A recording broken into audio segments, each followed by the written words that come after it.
it's gonna bring judgment. Okay, and they said they gonna fight against the brothers, so they gonna fight against one another. See, open conflict, the hostility. You see it ramping up with these different tariffs, and the EU already talking about market restrictions. So it's the hostility. They know this dude is so arrogant. He played his card. You see what I'm saying? He showed his hand. He just came out like, shit, fuck it. I'm the real devil. That's why we call him Nero. He don't give a shit. You know? It's more than just a little political disagreement. You see? So what unity they had, America and the EU and all of France and Denmark or America and all them stood, they was all Edomites grinning and shaking hands, you know, figuring out how they gonna make Israel no more be a nation. Now their unity is broke. Now these Edomites mad at each other. They gonna cutthroat each other. That's what you see happening. Shalom. I want to start this off by giving honor, praise, and glory to Yahweh, Ba'ashem Yahushai, Wahawah Kakwadash. Peace and salutations to you, like men of Israel, starting with the elder apostles and elder bishops, and the rest of you men of the great millstone, as well as the brothers I labor with, who all push forth the will and doctrine of Yahweh Ba'ashem Yahushai, in all faith, truth, and sincerity, according to the true understanding of the scriptures. To all of you, I say shalom. So this is a quick lesson, quick land back on the elder brother you call, his lesson that he just had dropped not too long ago. He said about 2 hours ago. And through the spirit, I was watching one of the lessons that the brother Shariat, who I labor with, right? He had did a lesson some weeks back going into basically Maduro talking about, Trump coming for, the oil in Venezuela, right? All before, it happened January 3rd. This was like a article that the brother had pulled up from like December, like early December. I think it was December 10th, if I'm remembering correctly. But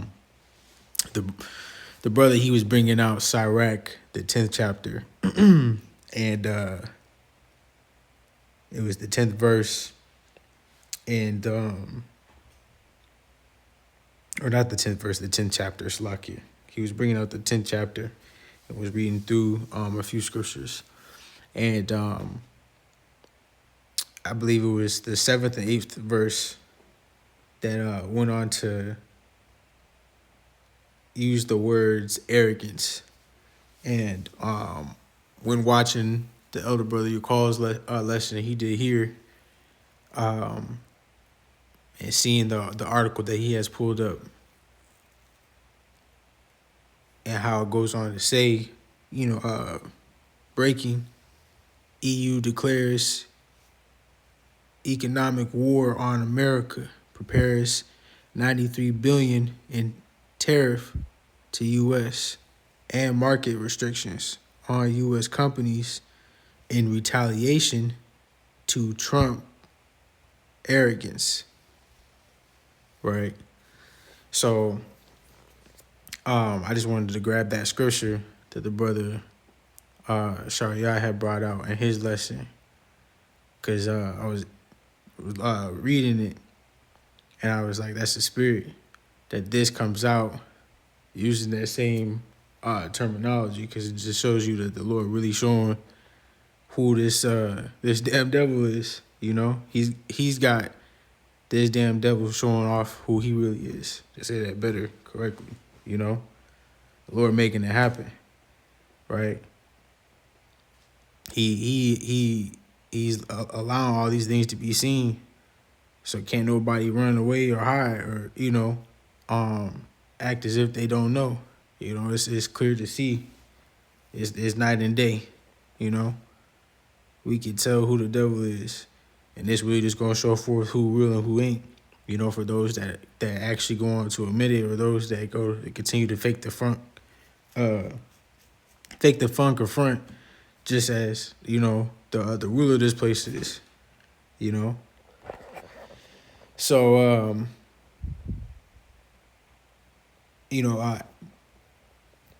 let me see. I'm gonna get this right here. So this is Sirach 10, right? And the brother he was reading in the GNT, right? The brother Shariat. So I'm gonna read 7 and 8. It says, "Arrogance and injustice are hated by both the Lord and people." You see, arrogance and injustice are hated by both the Lord and people. Injustice, arrogance, and wealth cause nations to fall from power, and others then rise to take their place, right? So, what is arrogance?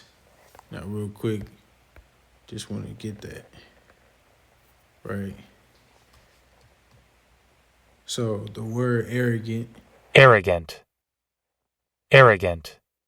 right, it says having or revealing an exaggerated sense of one's own importance or abilities, right? When you go to synonyms, what do you have here? Haughty, conceited, full of oneself, right? Pompous. It says affectedly and irritating, grand, solemn, or self-important. Let's see what else we got here.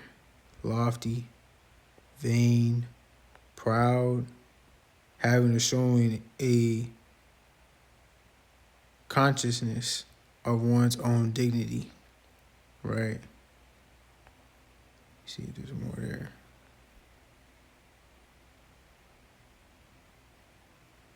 Having or showing a high or excessively high opinion of oneself or one's importance.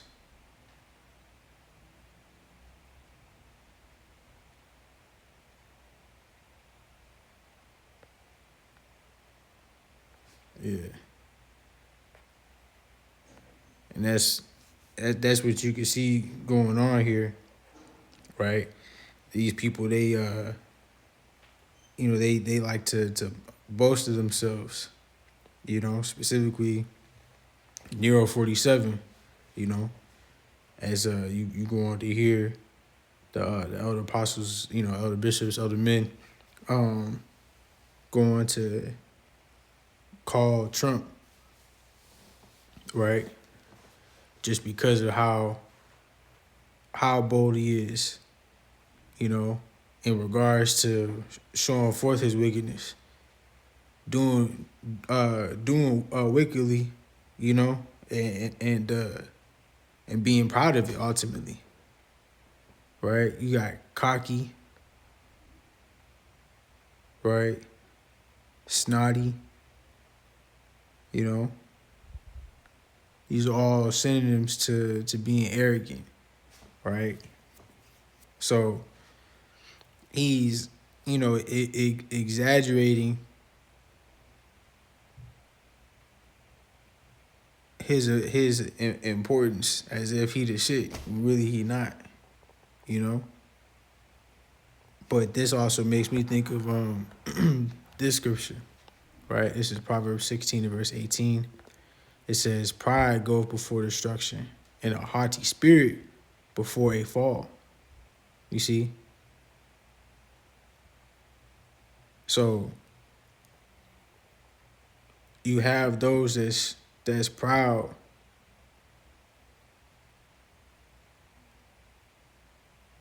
like specifically Esau, Edom, and those that basically go after him, right? In his system, right?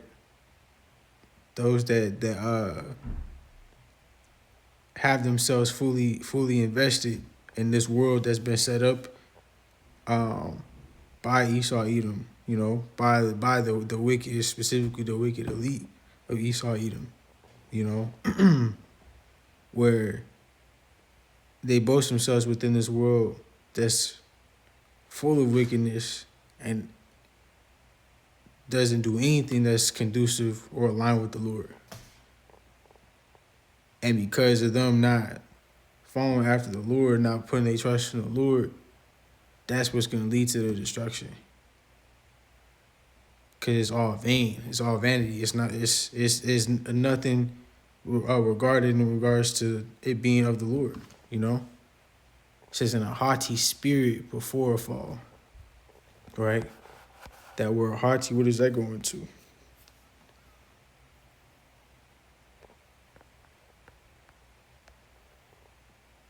Right. Which says, goodbye. Right.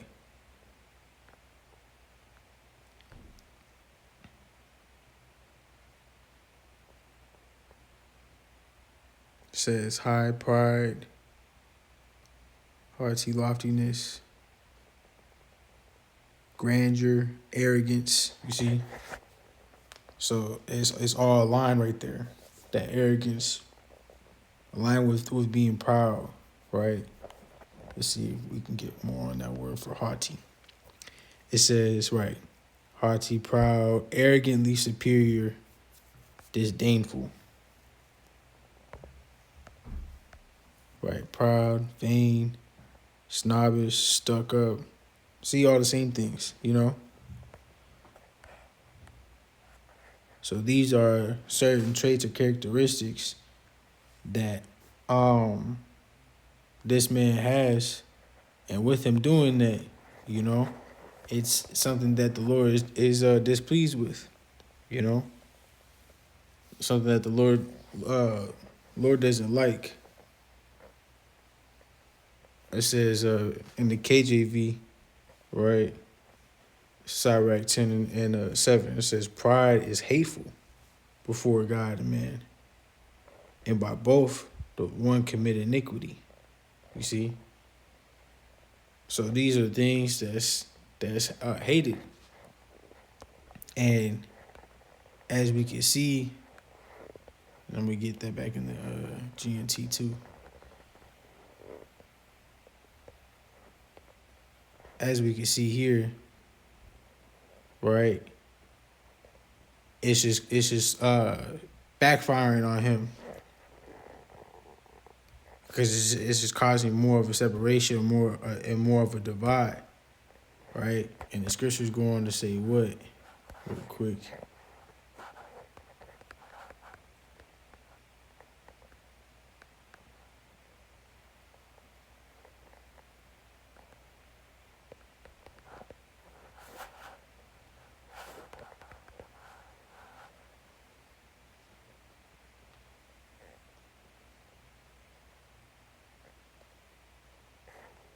Yep.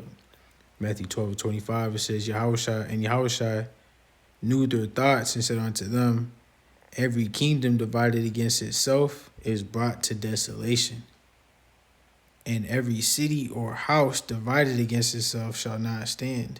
If Satan cast out Satan, he is divided against himself. How shall then his kingdom stand? You see?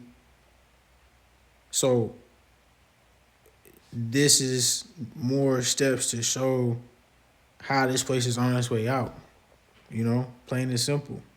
And the scriptures that the elder brother was bringing out in his lesson, just as the scriptures being brought out in the brother Sharyah's lesson, go on to show you how all the things that these devils are doing are things that aren't esteemed by the Lord, that aren't approved by the Lord, in regards to promoting and pushing forth his righteousness, but really promoting wickedness, and all wickedness to show the Lord's glory, because he's done that in the past with other rulers, other kings, right? Like you have here, it being written in Romans 9:17, it says what? For the scriptures say unto Pharaoh, even for this same purpose have I raised thee up. You see? So again, the Lord is in control of everything. So we know back in the ancient days when our people were in captivity to Pharaoh in Egypt, right? The house of bondage.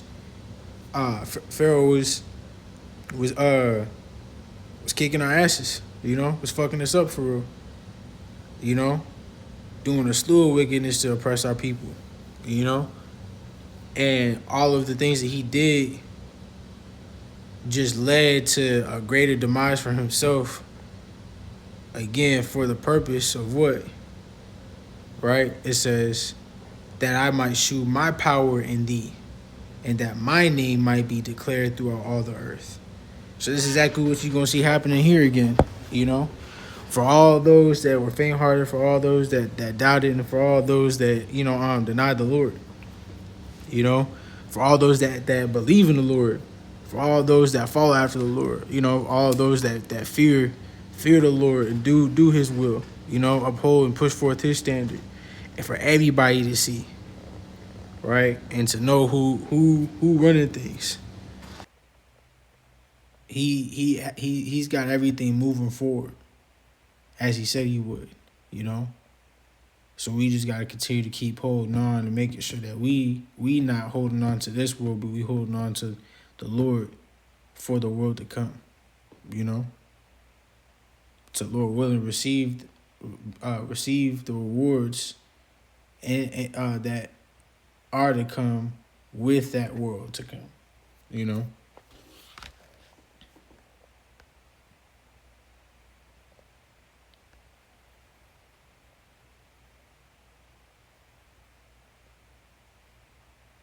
And like it said here, injustice, arrogance, wealth cause nations to fall from power, and others then arise to take their place. And that's like how it says in 2 Ezra 6:9, Esau is the end of the world, and Jacob is the beginning of it that followeth. This world is on its way out because it's not of the Lord, right? I think that's even in just further proof who these devils are. They don't put their trust in the Lord.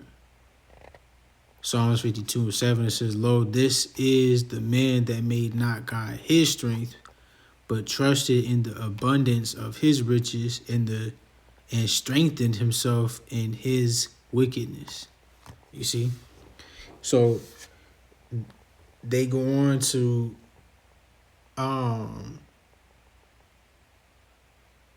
be proud and boast of the wicked things they've done to receive these things, receive the riches that they got. It just whole time just went into a whole nother country, just wreck shop to steal their shit, steal their resources to have it for themselves because they didn't have it, right? Strengthening themselves in wickedness, trusting in their riches, thinking that's going to be able to save them at the end of the day, and it's not. And we starting to see the pieces coming together more and more, So that's really the point. So just continue to keep holding on. The Lord got, everything falling into place. It's really like a game of chess, You start moving the pawns to where the pawns they go throughout the board, but then you start to get heavier, start to increase, the more you start using, the king, the queen, the bishop, the bishop, the knight and the rook.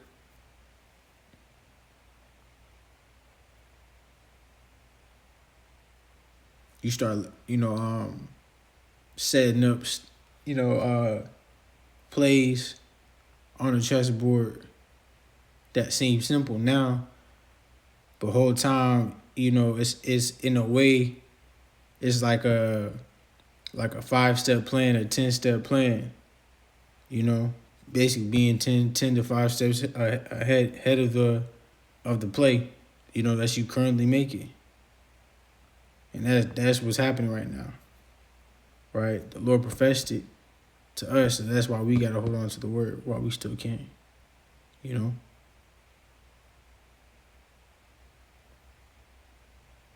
while we have the opportunity to get ourselves right and to make sure that we are on point how we need to with the Lord's word, this is the time to be doing it now.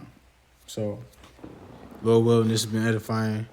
I'm gonna link the elder brother you'll call and the brother Sharyad, both their lessons in the description, so that way brothers can be edified by their lessons as well. So with that, I'm gonna give honor, praise, and glory to Yahweh, Bashim Yahweh Shai, Wahawakak Wadash. Till next time, Shalom.